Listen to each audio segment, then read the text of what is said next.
수묵화라고 아셔요? 수묵화 들어보셨죠? 안다 그러세요? 수묵화 아시죠? 네. 수묵화는 먹물 하나로 그린 그림을 수묵화라고 합니다. 저는 도무지 음악은 좋아하지만 미술에 대해서는 도무지 저는 문외한이라 그 그림에 대해서 적절하게 잘 표현은 하지는 못하겠지만 수묵화는 먹물이라고 하는 하나의 재료를 가지고 그린 그림을 수묵화라고 합니다. 그런데 혹시 그거 아셔요? 먹물 하나를 가지고 그림을 그렸지만 그 먹물을 어떻게 사용하느냐 방법에 따라 그 먹물이 5가지 빛깔을 낸다고 합니다. 수묵화라는 그 그림 종이 위에 5가지 빛깔이 내는 것이 그 먹물의 용도에 따라 다르게 나타난다고 그래요. 다만 바라고 소망합니다. 오늘이라 일컫는 이 하루라고 하는 이 한날을 통하여 오늘 우리가 우리 한 사람 한 사람에게 새롭게 다가오시는 하나님을 만나고 하나님의 나라를 새롭게 경험하는 그런 하루 되어지기를 진심으로 축복합니다. 똑같은 예배처럼 느껴지는 또 한 번의 이 예배, 그렇지만 이 예배를 통하여 우리 한 사람 한 사람에게 꼭 하나님께서 하시는 그 생명의 말씀을 듣고 심령이 다시 한번 하나님으로 말미암아 무장되어지는 그런 예배 시간이 되기를 축복합니다. 오늘은 이제 디모데전서 마지막 부분인데요. 바울 사도는 그의 편지 말미에서 디모데를 하나님의 사람아 이렇게 부르고 있습니다. 바울은 디모데를 하나님의 사람아 이렇게 부르고 있는데요. 하나님의 사람이라고 하는 이 칭호는 앞서 말씀드렸던 경계하고 주의하여야 할 일단의 무리들, 즉 다시 말하면 거짓 교사의 무리들, 교만하여 도무지 말씀에 순종하지 않고 다투기를 좋아하고 탐욕스러운 그런 사람이다라고 우리가 앞서 살펴보았는데, 그러한 사람들, 거짓 교사들이죠. 이 거짓 교사의 무리와 정반대로 대비되는 호칭으로 지금 디모데를 하나님의 사람아 이렇게 부르고 있습니다. 자, 우리의 신앙은요, 2가지를 잘 살펴보아야 합니다. 우리의 신앙은 내가 어떤 일을 하고 있느냐 라고 하는 것도 굉장히 중요합니다.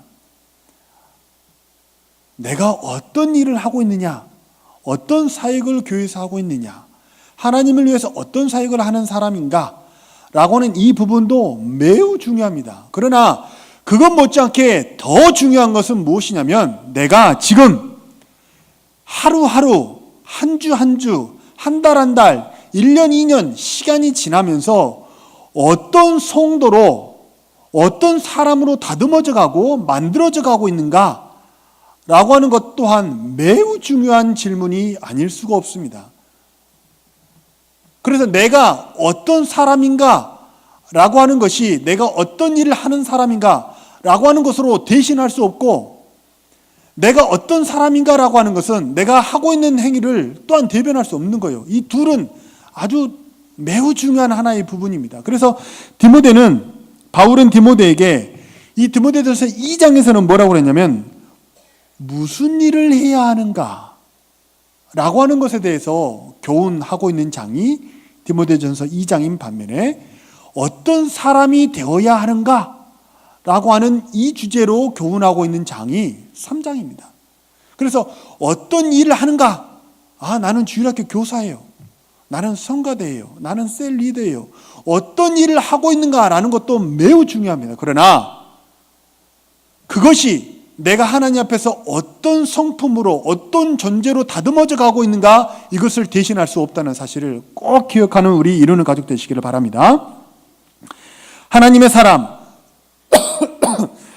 사람 디모데에게 바울 사도는 아주 명쾌하게 이야기합니다. 해야 할 것이 무엇인지, 하지 말아야 할 것이 무엇인지 명쾌하게 이야기하는데, 하지 말아야 될 것은 돈을 사랑하는 마음 또는 그 유혹, 악으로부터 도망쳐라 이렇게 얘기를 하고 있어요. 성경은 우리가 같이 읽은 성경은 피하라 이렇게 나와 있는데요. 왜 이제 우리 얼마 전에 우리 10월 3일 날 체육대회 했죠. 듣고는 계시죠? 체육대회 때 피구하신 분 계시죠? 안 계십니까? 피구공을 던지면 어떻게 해야 돼요? 피해야죠. 그때 어떻게 피하셨어요? 이렇게 피하셨죠. 이거 피한다고 얘기하죠. 근데 성경에서 말하는 피하다라고 하는 말은 이게 아니에요. 뭐예요? 도망치는 거예요. 다시 말하면 피구장 안에서 이렇게 왔다 갔다 하는 것을 성경은 피한다라고 얘기하지 않아요. 뭐예요? 피구장을 벗어나는 것을 성경은 뭐라고 그래요? 피하다라고 얘기를 하는 거예요. 그래서 성경은 피하다라는 말이 도망치다는 말과 같은 거예요. 요셉은 보디바리아 아내의 유혹을 피했죠. 어떻게 피했어요? 옷을 벗어놓고 도망쳤죠. 그게 뭐예요? 성경에서 말하는 피하다입니다.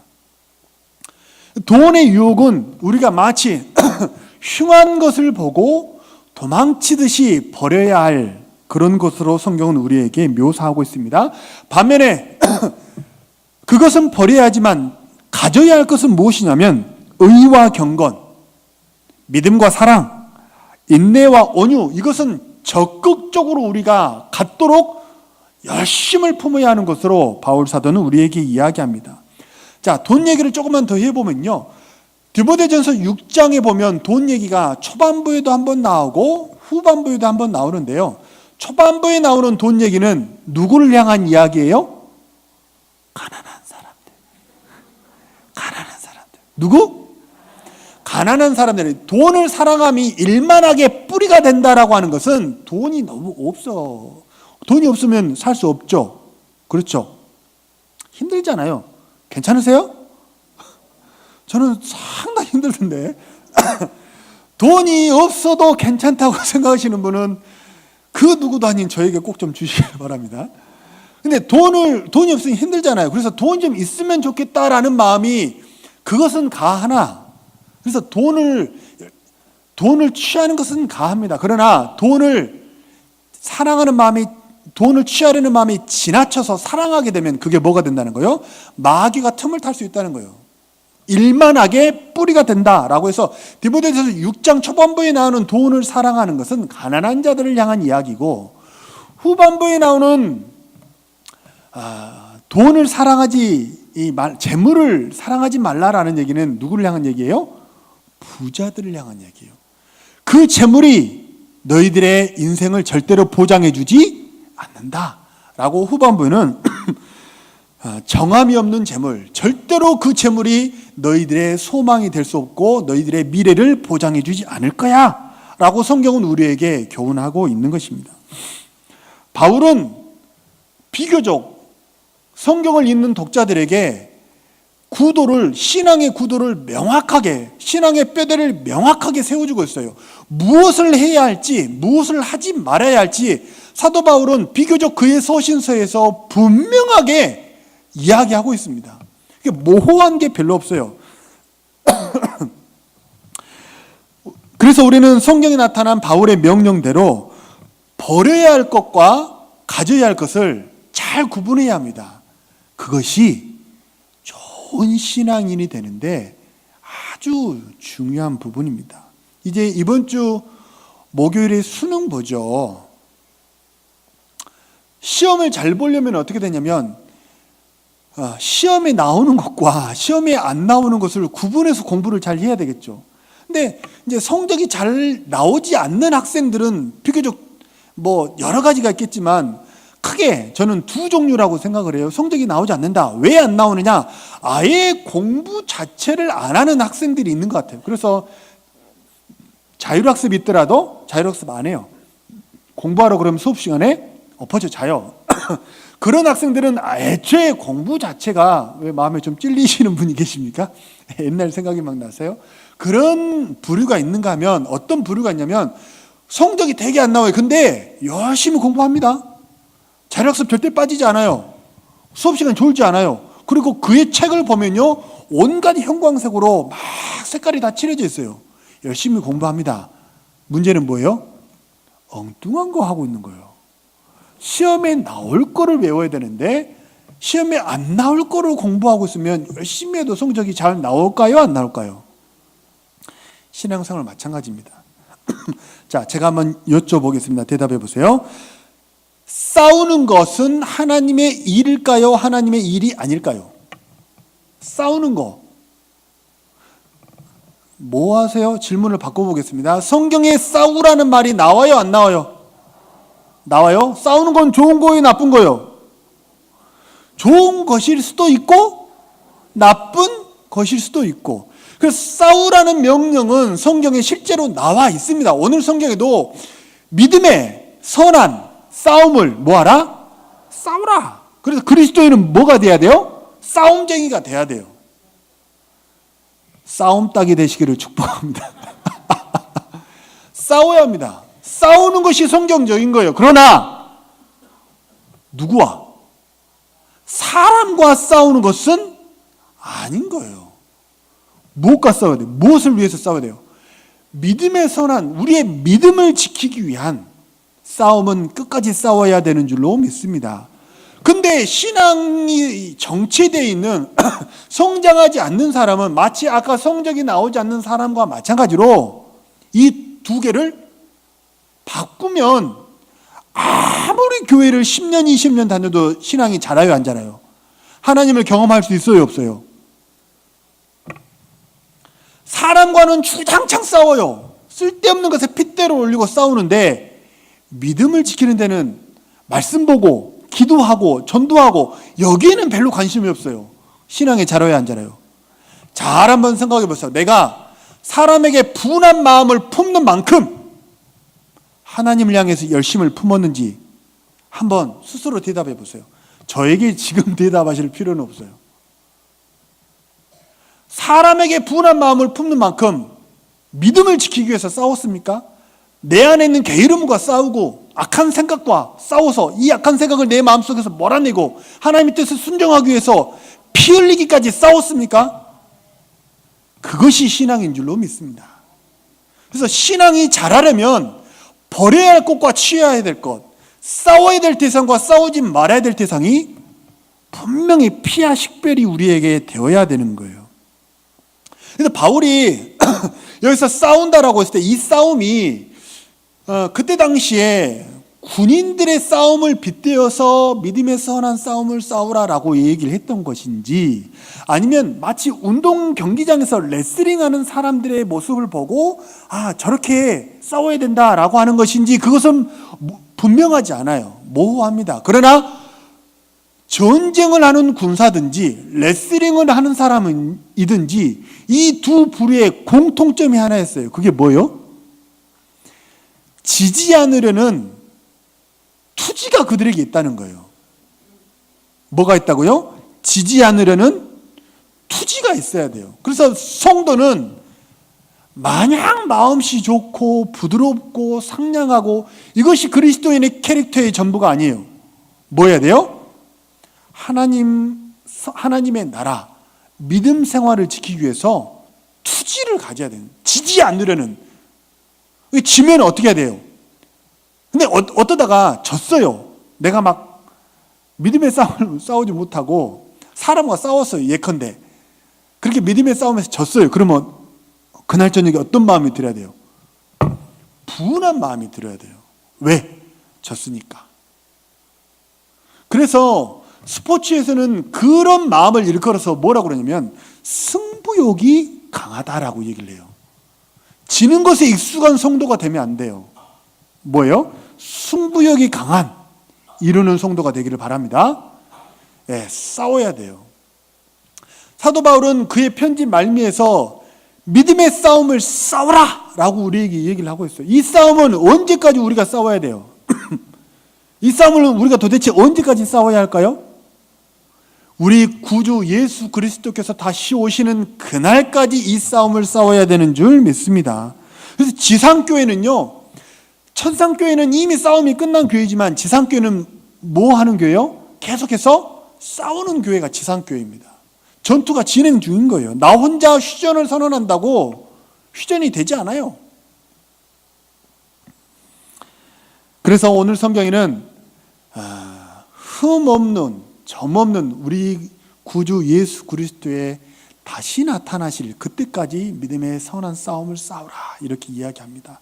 흠없고 점없다라고 하는 표현은 성경에서 누구에게 사용되는 표현이냐면 예수 그리스도에게 사용되는 표현입니다.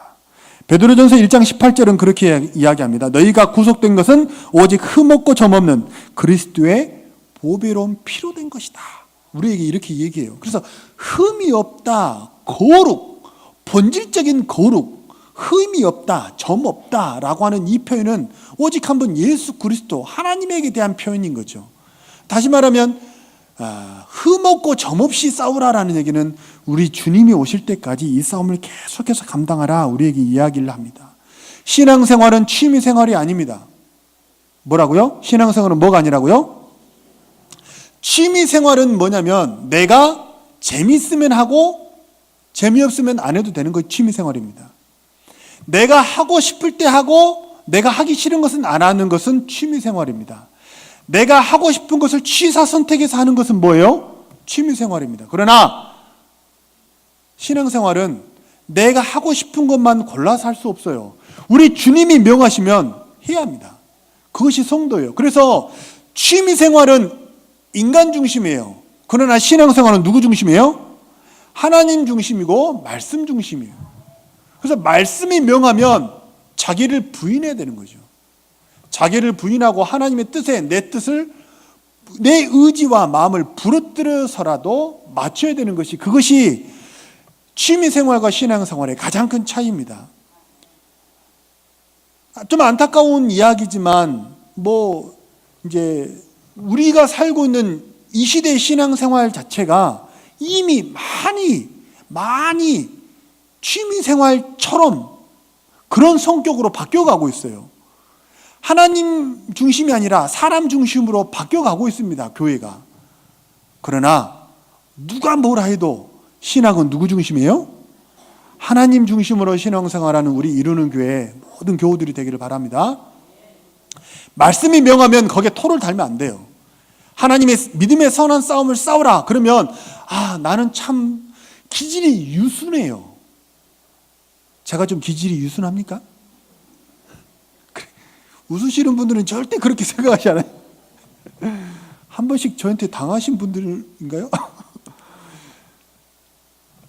혹시 자기가 생각할 때 자기 기질이 유순하고 나는 싸우는 것을 싫어하고 그런다 손치더라도 하나님께서 믿음의 선한 싸움을 싸우라, 그러면 뭐가 돼야 돼요? 그때부터는 군인이 되어야 합니다. 그렇지 않고서는 신앙생활을 할 수가 없어요. 나는 여기 있길 원하지만 아브라함아, 모세야, 하나님께서 사람을 불러서 이리로 가거라. 그러면 하나님께서 명하시면 어떻게 해야 돼요? 가는 것이 신앙인 줄 믿으시기 바랍니다. 그래서 취미생활과 신앙생활은 전혀 접근 자체가 다른 거예요. 여기서 출발하느냐, 여기서 내려오느냐, 접근 자체가 완전 다른 거죠. 정말 우리 자신의 뜻을 다 내려놓고 믿음의 선한 싸움을 끝까지 잘 싸우는 투지 넘치는 우리 모든 이루는 교회 교우들이 되시길 바랍니다. 그렇게 우리가 믿음의 선한 싸움을 싸웠을 때 하나님께서 우리에게 비로소 주시는 것이 뭐예요? 따라서 보세요. 영생이 뭐예요? 영생이 뭐라고 생각하세요? 영생은 죽지 않고 영원히 사는 것이라고 생각하십니까? 영생을 바라보는 관점은 두 가지가 있어요. 하나는 기간에 초점을 맞춘 영생이라는 의미가 있고, 또 하나는 질에 초점을 맞춘, 양질에 초점을 맞춘 영생의 의미가 있습니다. 자, 죽어도 죽지 않고 영원히 사는 것, 이것은 무엇에 초점을 맞춘 거예요? 기간에 초점을 맞춘 거죠. 그래서 이거는 영생의 의미에 반쪽에 지나지 않아요. 근데 요한복음 17장 3절은 우리에게 뭐라고 얘기하냐면, 영생은 곧 유일하신 참 하나님과 그의 보내신 자 예수 그리스도를 아는 것이니이다. 하나님을 경험하며 사는 것, 그것을 뭐라고 그래요? 영생이라고 그래요. 그러니까 우리 찬송에도 뭐라고 그러냐면, 영생을 맛보며 주 안에 살리라. 오늘 또 내일 또 주 안에 살리라. 그렇죠. 그러니까 영생이 죽어서만 누리는 것이라고 기간에 초점을 맞추고 있다고 한다면 그 찬송은 잘못된 거죠. 영생은 죽어서도 누리지만 이 땅에서도 누리는 것이 영생입니다. 이 땅에서 매일매일 하나님을 누리며 살아가는 것이 영생입니다. 그래서 영생은 이 땅에서 누리며 살아가다가 저 천상에까지 이어지는 것이 영생이에요. 시작이 어디예요? 저 하늘나라가 아니라는 거예요. 어디예요? 지금 하나님을 영접하고 새로운 삶을 살아가기로 결단한 그 순간부터 우리 안에 영생의 삶이 이루어지는 줄 믿으시기 바랍니다. 이렇게 매일매일 하나님을 경험하며 누리는 삶을 살아가라고 하나님께서 우리를 부르신 거예요. 그 이유 때문에 성도라 우리를 부르셨고, 우리는 오늘 학습 세례했죠. 모든 사람 앞에서 세례자들이 대답했습니다. 이렇게 살기로 결단하십니까? 라고 물었을 때 많은 사람 앞에서 나의 신앙을 증언하였죠. 그렇게 증언해서 새로운 삶을 살아가기로 결단한 그 삶이 뭐냐면 영생을 누리는 삶이라는 거예요. 예수 그리스도를 주인으로 모시고 새로운 삶을 살겠노라 증언하여서 믿음의 선한 싸움을 계속해서 살아가는 그 하나님의 백성들에게 뭘 줘요? 영생의 축복을 주시는 거예요. 거꾸로 얘기하면 어떻게 되는 거냐면, 거꾸로 얘기하면 이 땅을 살면서 영생을 누리지 못해요? 그러면 질문해야 합니다. 저 천성에서도 영생을, 기간의 영생을 누릴 수 있을까? 이 땅에서 하나님을 경험하는 새로운 삶, 죄와 운명과 그리고 많은 죄의 유혹, 굴레, 여기서 완전히 벗어나서 죄의 유혹이 막 우리를 유혹하지만 우리 안에 있는 선한 것을 뺏어가지 못하는 그런 삶. 사실 오늘 기도하시는 분도 기도했지만 사실 이 나라가 너무 좀 험난하죠. 저는 그런 기도를 많이 합니다. 우리 귀에 들려오는 흉흉한 소문이, 그것이 우리 마음속에 우리 마음을 낙심케 하여서 우리 마음속에 있는 선한 것을 하나님 빼앗아가지 못하도록 지켜주옵소서. 그런 마음 들 수 있죠. 저렇게 다 헤쳐먹는데 내가 잘 살아서 뭐해? 다 저렇게 해먹는데, 이제는 위정자들이 해먹는 것은 내가 그전에도 많이 봤지만 50 때도 60 때도 다 봤지만 이제는 누가 해먹어요? 동네 아줌마도 해먹는구나. 그러니까 열심히 살면 안 되고 자꾸 해먹는 삶을 살아야 되나? 이렇게 생각하면 돼요? 안 돼요? 안 된다고. 그래도 우리는 믿음의 선한 싸움을 뭐 하라고? 옆에 사람에게 한번 얘기해. 싸웁시다. 사람하고 싸우지 말고 뭐하고? 악한 마음과 싸워야 돼. 그래서 우리 마음속에 있는 선한 것을 세상에서 들려오는 흉흉한 소문이 빼앗아가지 못하도록 지키는 우리 모든 권속들이 되시길 바랍니다. 우리 안에 있는 믿음을 지켜야 써요. 그거 함부로 빼앗아가도록 허락해서는 안 돼요. 하나님이 내게 주신 보호하고 은혜고 축복인데 그 세상의 흉흉한 소문이 내 것을 뺏어가면 결국 누구 손해요? 내 손해요. 누구 좋은 일 시키는 거요? 마귀 좋은 일 시키는 거요. 아멘이 아니에요, 지금. 지금은 아멘이 아니라고. 그래서 오늘 제가 드리고 싶은 말씀 중에 첫 번째 강력한 얘기는 뭐냐면 믿음의 선한 싸움을 싸우라는 거예요. 흉한 소문에 마음 상하지 말고 그래도 우리가 달려가야 될 말씀의 삶, 기도의 삶, 전도의 삶, 예배의 삶, 영혼을 돌보는 삶, 이 본질적인 신앙의 삶에 매진하는 우리 모든 이루는 가족 되시기를 축복합니다. 두 번째는 너무 돈 사랑하지 말라라는 얘기가 또 나와요. 부유한 성도들이 만나게 되는 위험이 뭐냐면 교만이에요. 그래서 돈을 가지면 은근히 이렇게 사람을 내려다보는, 저 그거 느껴봤어요. 정말 부유한 종부세 2천만 원씩 내시는 분들이 계셨거든요. 정말 이렇게 내려다보시는 그 느낌을 제가 받은 적이 있어요. 부유함이 우리에게 가져다주는, 돈이 쌓이고 통장에 잔고가 쌓이면 한편으로는 우리 마음속에 안정감을 주기도 하지만 또 한편으로는 우리 마음을 굉장히 교만하게 만들 수 있습니다. 그리고 헛된 안정감을 우리에게 줄 수 있다는 것을 기억해야 합니다. 돈이 우리의 삶을 보장해 줄 거야. 많은 위험으로부터 막아줄 거야. 사실 그렇습니다. 통장의 잔고가 비면 누구라도 힘들고 어렵죠. 그렇죠? 그래서 저는 한 20일쯤 되면 되게 좀 힘들어요. 이제 사례가 곧 이제 들어와야 되니까. 통장이 잔고가 비면 되게 힘들어요. 그래서 가능하면 저 점심밥도 좀 싼 데 찾아가고 막 그렇게 되더라고요. 그런데 통장에 잔고가 쌓이면, 우리 커피 먹으러 가지? 내가 쏠게. 백반 말고 뭐? 삼겹살 먹으러 가지? 내가 소고기 괜찮아. 통장에 잔고가 쌓이면 왠지 힘이 있어요. 그러나 그 채물이 우리에게 영원히 우리 마음속에 안정감을 주지 못한다는 사실을 기억해야 합니다. 우리 마음속에 영원한 안정감을 주는 유일한 대상은 누구예요? 예수 그리스도인 줄 믿으시기 바랍니다. 예수님밖에 없어요. 그래서 오직 예수. 신앙은 뭐예요? 오직 예수. 그래서 물질에 대해서는 이 양극단적인 견해를 반드시 피해야 합니다. 너무 물질을 터부시해가지고 금욕주의적인 삶을 살 필요도 없어요. 그러나 너무 돈을 사랑해서 물질에 집착하는 삶을 살아서도 안 됩니다. 저를 한번 따라서 하시죠. 더 주는 거 사양 말고 덜 주는 거 불평 말자.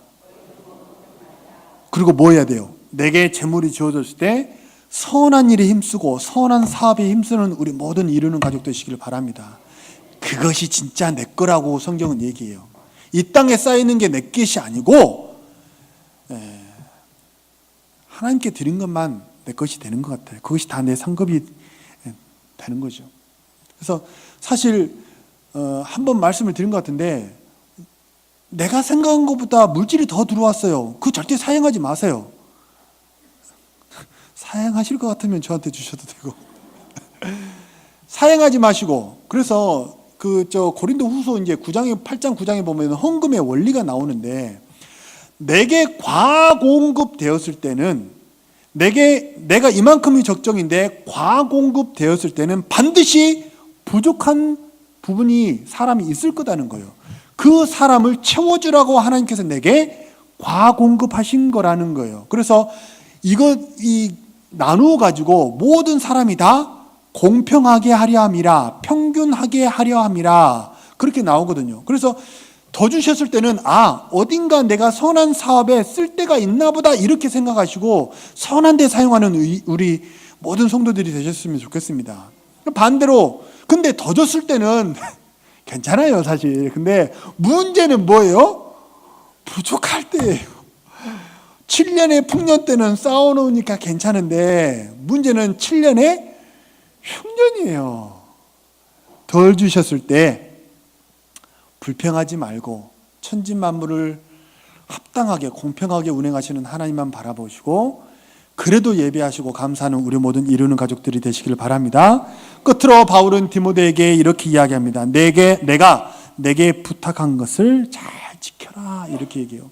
잘 지켜라. 그래서 지켜라라는 얘기는 마치 무슨 얘기냐면 귀중품을 맡겨놓을 테니까 내가 당신에게 내 귀중품을 맡겨놓을 테니까 이 맡겨놓은 귀중품을 잘 지켜주세요 라고 하는 그 말의 의미가 지키라 라고 하는 얘기입니다. 안전을 위해서 좀 잘 지켜라는 얘기예요. 하나님께서 우리에게 잘 지키라고 맡겨놓은 게 뭐예요?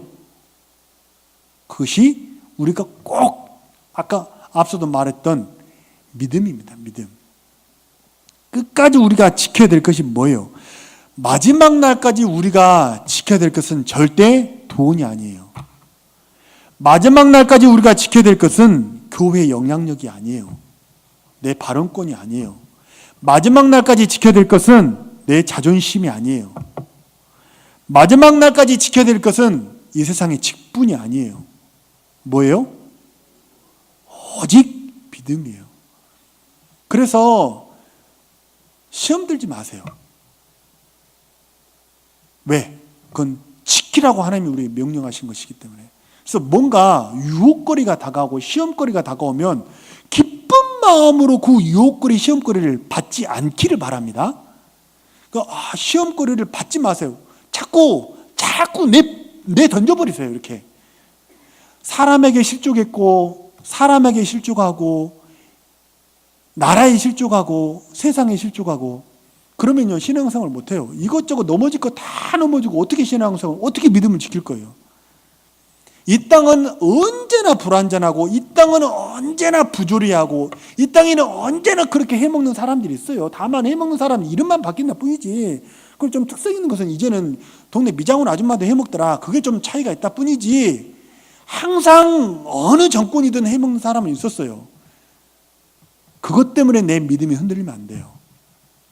사람은 누구나 다 불완전합니다. 나도 남에게 상처를 줄 수 있고, 다른 성도의 부족한 모습 때문에 내가 상처를 받을 수도 있다는 거예요.